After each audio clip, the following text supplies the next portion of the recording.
Welcome back. This is the Hip Hop Seattle podcast. We on episode 31. It's your boy Calnati. It's your boy Mr. High Def, Henry Hunter K. We got a special guest today. Special guest. Ooh, my name is Vozhi. We got Vozhi in the building, man. Round of applause. Appreciate you, brother, coming through. Man, thank you for having me. Feels good to be absolutely, man. Episode 31, Cal. Can you believe this shit? It's wild. It's crazy.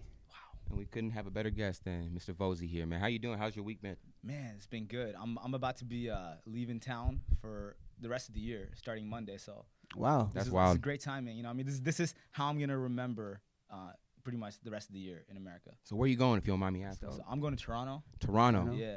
Shit, man. Yeah, and a lot of my audience and people that consume my music and work, they're based out of Toronto. Okay. And yeah, you know, it's important to be physically in the presence of the community that supports you. Yeah. And you spent some time over there already? Yeah. Okay. Okay. I've been there twice this year already, and yeah, to take it back, man, I feel like me being Tamil, which is my cultural identity, right? Okay. So like Tamil, we're all from the different parts of the world out here on this table. Absolutely. Right? Yeah. You're Eritrean? I'm mixed. I'm Ethiopian and Somalian. Ethiopia, Somalia. That's what's up. Liberian. I'm Tamil, so which is it's like South Indian, North Sri Lankan. There we go, man. Type people. Yeah. Africa town, boy. Yeah. Hey, man, we gotta give ourselves a round of applause. Straight up. Let's People get it, bro. Color out We here gotta celebrate representing. ourselves. You know what I'm saying? We don't get enough of that shit, 100%. man. Fuck that. But yeah, no, like when I like really began my musical journey, and you know, for me, like the distribution channel for putting out my music was putting it on Instagram. Okay. And when I started putting out my freestyles and things like that on Instagram, I noticed that the first people that really started fucking with my shit was Tamil people, like diaspora Tamil people from around the world. You tagging that location and all that, or they just finding your stuff? Like I had like, you know, the Tamil hashtag and like, you know, a couple other things. You know, followed some influencers, like asked them to repost my shit, and it started off just very small toward the beginning, and then it eventually just kind of became a thing where, you know, the international Tamil diaspora community has some idea who I am. Right. And amazing. I feel like it's kind of a beautiful thing for all us immigrants, because now that we're living in this hyper-connected world, we can really just, you know, tap into audiences that aren't in our hometown. We don't talk about it. You know what I mean? We're not living in a time where we have to just blow up in our hometown, and that's the thing. Mm-hmm. Yeah. You know what I'm saying? And it's still in the back of your head, but at the same time, when you think about how big the world is, though, yeah, and how, you know, it's much easier. I mean, I don't know if you want to say easier, but marketing your music to a whole different country, your results, sometimes it's staggering sometimes. You feel me? Yeah. And because when there's a million and one people in the United States, you know, promoting their shit every single day, bro. People are posting right now. People are posting their shit right now. You know what I mean? So it depends. If you really target your demographic, just like you said, right, you can really get some insane traction. You know, your analytics will kind of rise. You know what I mean? And absolutely. through them people, you know, supporting you, then opens another channel. 100%. More visibility. Yeah. Absolutely. So. No, it's crazy because I mean. Not to just shout myself out, but I just won the Seattle Cypher Challenge. No, yes, congrats to that too. Yeah, no, respect. And it's crazy to think like, and like the metrics for winning that happened out of, you know, the most likes and comments you get, right? And just going back to that page, it's like numbers win, and people scattered around the world, you know what I mean? They supported my shit, and they got me to win. Right. And wow. You know what I'm saying? It's like, to me, like it's a beautiful thing to be able to tap into your community and know who they are very specifically. So these people appreciate you, and you appreciate them back. 100%, 100%. And you're in tune with them. So these people are commenting on your stuff, and they're almost like, man, I don't want to say heralding it, but you have people that are really behind you. Definitely. That when you put content out, these people are supporting it. Yeah, and that's what it's really about, though. Yeah, super grateful for that. And I mean, ultimately, like, it's kind of a model. I think, you know, if you are an immigrant and you do have that type of, you know, like, identity for yourself, like that's something you should be able to tap into. Even looking at someone like Nipsey Hussle's journey, right? Like if you really look at like who really fucked with him at first, it was, you know, the people in, like, you know, his audience in Central LA that he grew up around, and it was the Eritrean community around the world. They were off the top? Straight off top, like he I'm out of tune with that tapped part. into his Eritrean community. And I thought he did that after, because he went to, I thought he made a trip out there, and then he said it changed his whole mentality, and then he came back with the whole business ethic. And when they had that whole pie chart of the things he invested money into, they said that was, you know, partially because of his trip back to his home country. I don't know. That's I'm tripping. I didn't know about that. You put me on game right now. No, what you're saying was definitely part of the puzzle, but him being who he was and having that identity, people naturally gravitated to him. Like all of my Eritrean homies were like, "Yo, man, Nipsey Hussle's from like 10, 15 years way back." That's dope. Straight up. Ethiopia, Somalia. If you're East African, Jeez, if you're African period, bro. Yeah, African period. Yeah, man. You got one guy that's really like putting he was holding it down. And he really was. And he was proud of that. So like, I think to your point, I think he went to Africa when he was like young, right? He was like 18. I thought it was a little later. No, I'm happy. So the first time he went, it was like before his career really popped off. Okay. You know what I mean? And I think that, and Eritrea being their own independent nation that fought against Italy, I think, right? Italy. I think it's Italy. And Ethiopia. And I think Italy too. Yeah. Yeah. Well, anyway, I mean, besides like without getting into politics and all that, it's just ultimately, he tapped into his community and he identified his community as, the Crenshaw district, South Central LA, and like Eritreans and East Africans around the world. Okay. And what I mean, like when he really just tapped into that, like it's those people that just kept, every time he dropped, it was like he was hot because of his community. Yeah. Very true. And speaking of drops, though, not to cut you off, though, you had a recent drop here, Overachiever, your debut album, correct? Yes, sir. How is that doing? How do you feel finally putting out a body of work that represents you? You know what I mean? I feel like you put a lot into that. Congratulations on that, too. Yeah, thank you, brother. Thank you. And I love by the way, I love your visuals and how you put your whole aesthetic. It's very nicely done. And there's a pattern with it, too. Respect. So, Man, I still feel like when it comes to like visuals, when you're like an independent artist, you could always be doing a lot more. Yeah. And, like obviously like we're all hard on ourselves, but yeah, man, I was proud of that. I was proud of the album cover. I was proud of, how that was put together. Yeah. And for me, it was just like if I were to kind of take you back on my whole like music journey, bro, like I really only started publicly rapping like 2 years ago. Wow. There we go. So beginning of 2018, it was my business partner right there. Damn. And he was just like, bro, like you've been rapping for a minute. You know how you rap, da-da-da-da-da. Stop being shy about this shit. Just put your stuff out on Instagram. Everybody needs somebody like that in their life, man. Straight up. Nobody can act like they don't. No, if it wasn't for him, bro, like I wouldn't be sitting here. It's amazing, Straight bro. up. It's a team effort, absolutely. Straight up. And so basically like, and like over the past 2 years, what I really was doing was, you know what, I don't care like how I'm my content is being consumed. As rappers, we just want to be heard. Yeah, it's very ultimately, true. Right? Like that's it. Like in the beginning, it wasn't like, oh, I need to be on Spotify, iTunes, da-da-da. It was literally just, I just want to let the world know I can rap, and this is something that I feel good about and feel confident about. And as rappers, it's something that we understand. You know what I mean? Like, and so upon me putting my shit out right on Instagram, I just started seeing like some sort of appreciation or some sort of community start build around it, and at that point, it was like, you know what, like. So this was beginning of 2018. End of 2018 was when I put out my first single. Okay. Out on all platforms. What's the name of that song? It's called Every Time. Every Time. Okay, great. Yeah. That's my first single I dropped. And at that point, it just became a thing where I started falling in love with just the idea of writing and people like potentially listening to it. And it didn't become like I like just gave myself the confidence to think that it's not about the numbers. It's not about anything besides.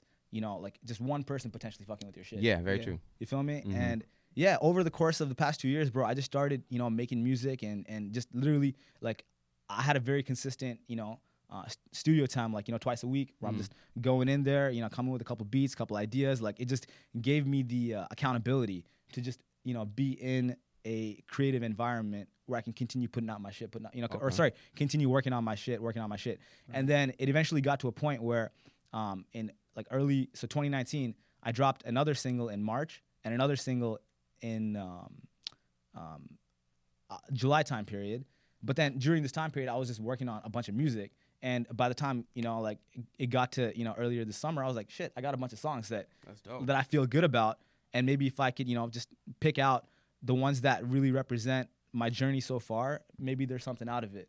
And ultimately for me, this project was the biggest thing I wanted out of it was to just build a catalog.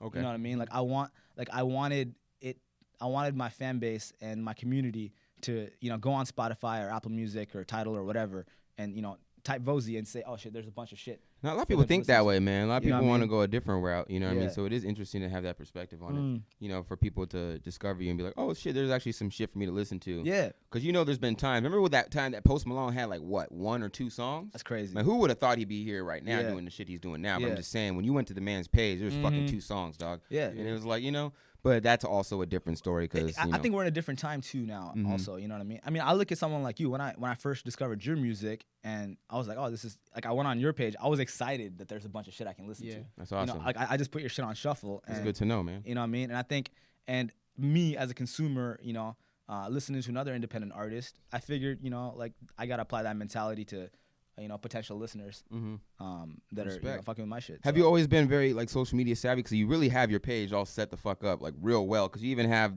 just the way you do your videos, just hopping out the Tesla with the rapping and doing. You have it done in a certain way that it seems like there's a mastermind behind it. This is not just like shit you're throwing up on the net, bro. So if I were to talk about my social media, right? Like, so like I have to back it up. So like I consider myself an enterprise. So Vozhi is a company that integrates real estate investing with culture, music, and technology to inspire positive change in the community, right? It's a strong mission statement right there. Yeah, and ultimately, I think it kind of fits on all the verticals. One of my favorite Jay-Z lines ever is, you know, I can't help the poor if I'm one of them, so I got rich and gave back to me. That's the win-win. And like when I heard that line when I was like 11, 12, 13, whatever, it resonated with me deeply.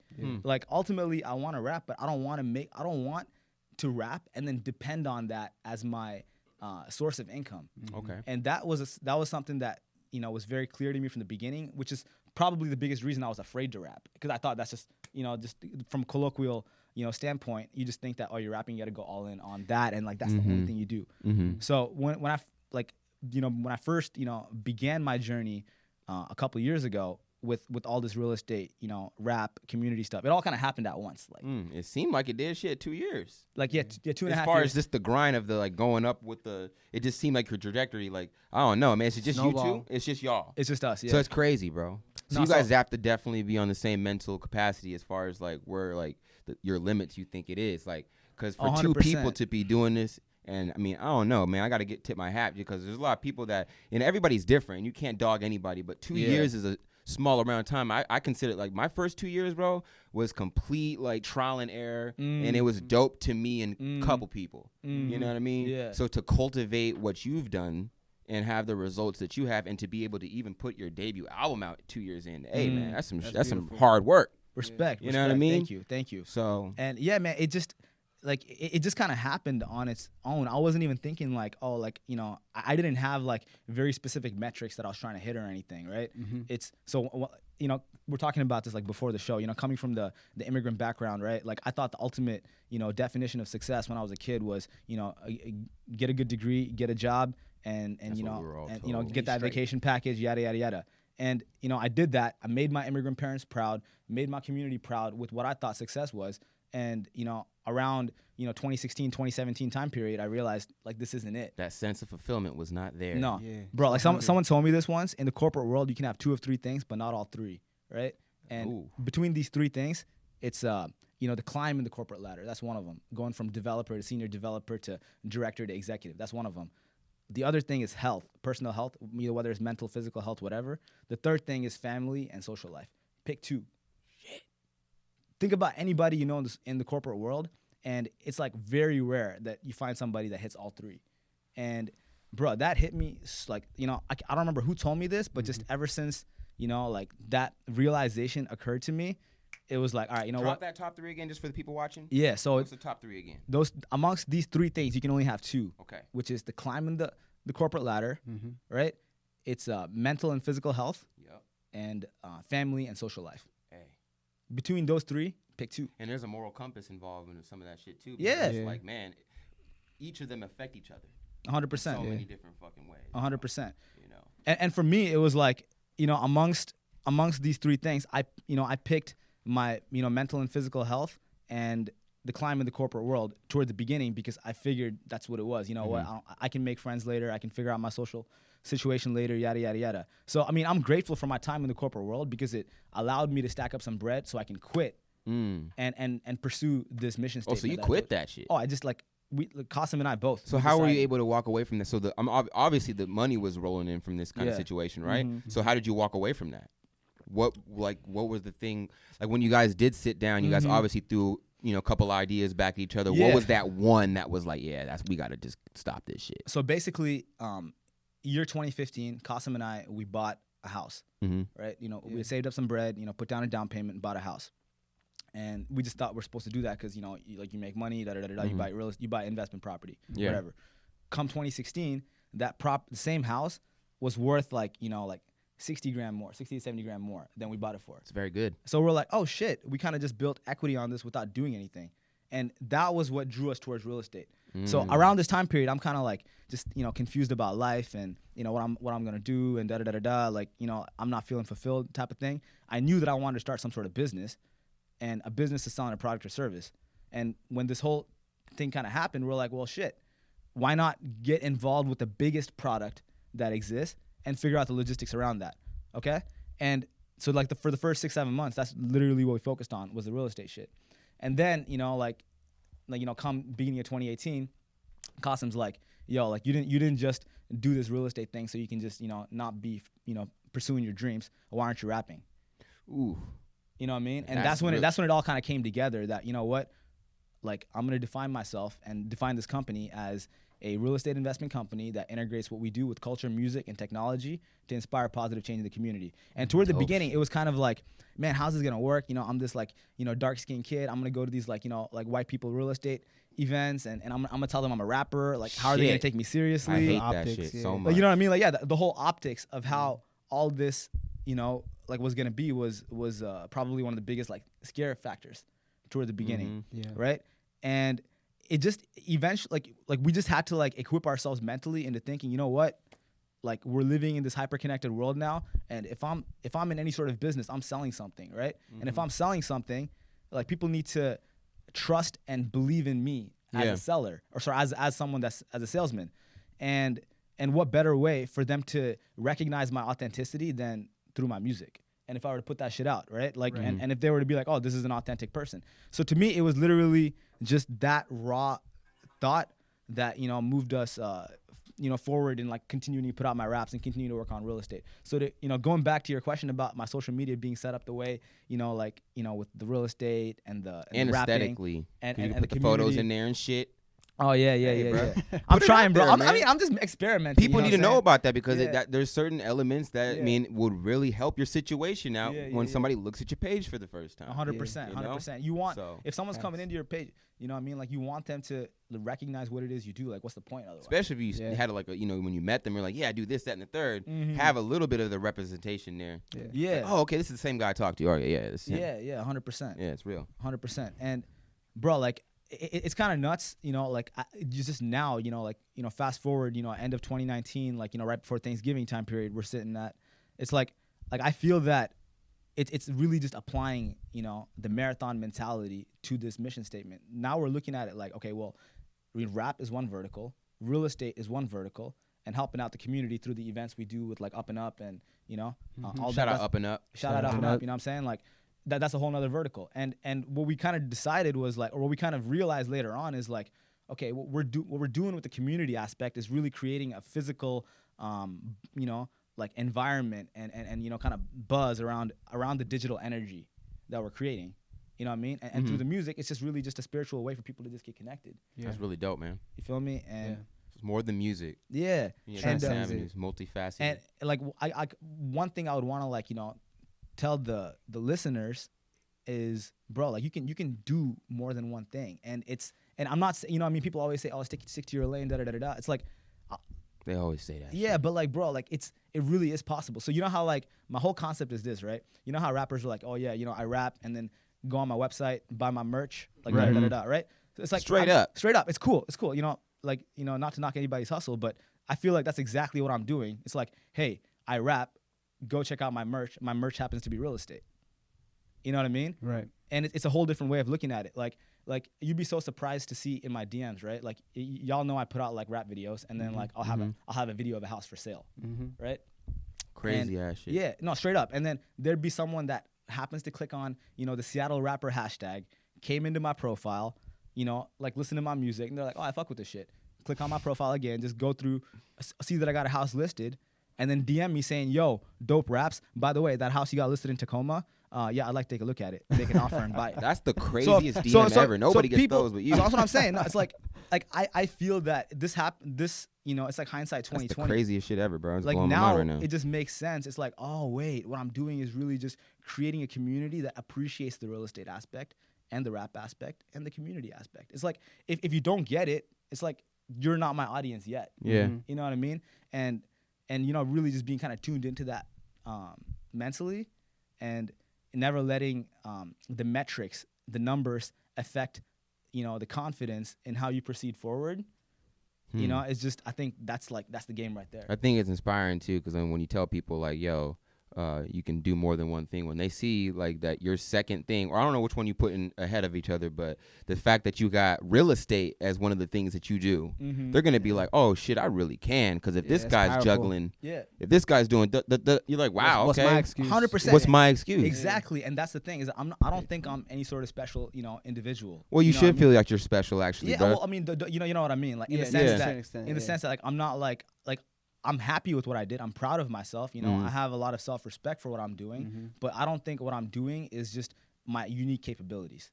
You feel me? Like, you don't think what you're doing right now is your unique capabilities? Like, I don't think it's like only unique to me. Out of reach of everybody. Well, there you go. Yeah. Okay. Maybe I worded that wrong, but you know what I'm saying, right? Yeah, exactly. And yeah, bro, I just feel like, ultimately we're moving towards this like hyper-connected world where, you know what I mean? Like if you're like a yoga instructor and you're putting out rap or whatever, like maybe there's other people that do yoga that like to listen to rap and they want to like, hear what you're saying. There's somebody for everything. You know what I'm saying? Like, and bro, like, and not to like, just, boost myself up or anything like that. Right. But like last year, like I won 30 under 30 in 425 Business Magazine Award purely for real estate.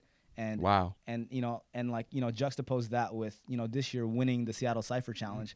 It's like, you know what I'm saying? Like, it's possible for anybody. That's amazing, man. To do what it is. Like, these are on completely two different ends of the spectrums. This is a mentality and manifestation. This is like, 100%. This is your mental meets action and you're actually doing. This is the result, and it only happens this way. It's 100%. Impossible to go backwards if you're actively working towards something every day or every other day, or you're just consistent. There's no way you can go backwards. It only happens when you go stagnant. You know what I mean? You lose focus. 100%. And, you know what I mean? That's the only, and that's some other shit. But we're not into that. 100%. Right now, we're talking about some real positive growth. Oh, yeah, bro. I mean, no, straight up. Like, when you apply that marathon mentality and you recognize, okay, if I'm, like, every single day, I do just a little bit to thread the needle towards what my mission. Just something. Just anything. That shit is going to compound. You know what I mean? Like, that shit compounds. And, bro, there's still so much more growth to accomplish and, like all that. But that's the beauty in it. Yeah, and that's the beautiful part about it, right? But it's so beautiful to know, what has happened, what is like manifested itself just out of self-belief. You know what I mean? Like gratitude. Like to all the people that are out there listening, that you have like where you have some sort of like dream or objective, even if it's not related to rap, you just want to do something, and you have like hating ass motherfuckers that might not even know they're hating. They're just stuck confused in admiration. That exactly. It's the best way to put it. You know what I mean? It's like why should we, put ourselves into the box where that's the definition of like, yourself in someone's head. Like, why should you live in that box when you have the ability to expand that box? Yeah. It's gonna make them feel uncomfortable because you're out of that box, but they'll either evolve or shit, like they'll fall back. True. Hey, Vozhi, we really appreciate you coming through the program, dropping game, real game, and some inspiration. You want to toss down a couple bars on the table, let the niggas look at them? Come on. Shit. All right, let's go. Look, the name's Vozhi, the varsity rapper in Seattle. I got a whole city to tap into and win a medal. For being who we are, the plan is to never settle. Meddlers said we wouldn't attain.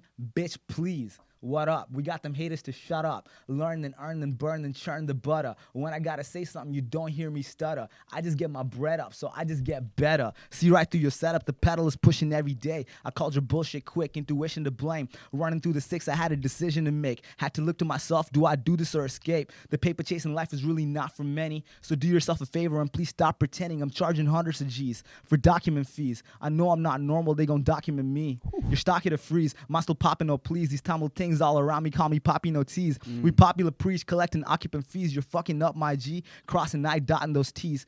We saucing so flying, still plotting those fees. Disrespect, man, I'ma still be knocking your teeth. Goals are in sight and at optimal reach, and if this ain't rap, it's a phenomenal speech. Big bars, you already know what it is. Vozhi in the building, dropping that shit. Hey, man. Respect. He's doing it, man. Real estate and hip-hop. Appreciate you coming through. Thank you, brother. Cal Nadi. Thank you for being an example that nothing is off the tables. Oh, yeah. 100%. Yeah. Believe in yourself. Believe in yourself. It's been nice. It's your boy, Mr. High Def, Henry 100K. It's been Cal Nadi. Hey, thank you for having me. I go by the name of Vozhi. Hip Hop Seattle. 31, we out.